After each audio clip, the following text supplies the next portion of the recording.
आम्हाला दुसरं काही घेणं देणं नाही. आम्हाला गावाला पाणी मिळालं पाहिजे एवढंच आमचा प्रश्न आहे. आणि एवढी मोठी स्कीम, एवढं मोठं पाण्याची लाईन तुम्ही आम्हाला दिलेली, पाण्याची योजना, पण आम्हाला यावर्षी पाणीच भेटत नाही प्यायला.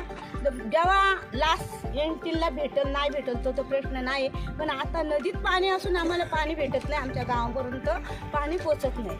मग याचं काय करायचं? मग आता हे लाईन ही काढून न्या, त्या ठेकेदाराला म्हणा ती तुला घेऊन जा, पण आमची जुनी आहे ना ती आमची चालू करून दे. आम्ही जुन्या लाईनीने पाणी पिऊ, पण तुझी नवीन लाईन पाहिजे तर तुझं पाईप तू घेऊन जा.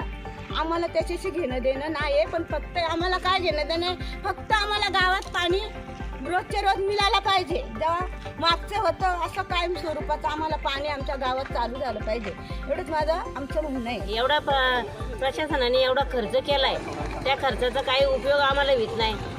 लाईन सारखी चालू केली मोटार का इकडे लाईन उडते, कारण मग त्याच्यामुळं पाणी भेटत नाही आम्हाला.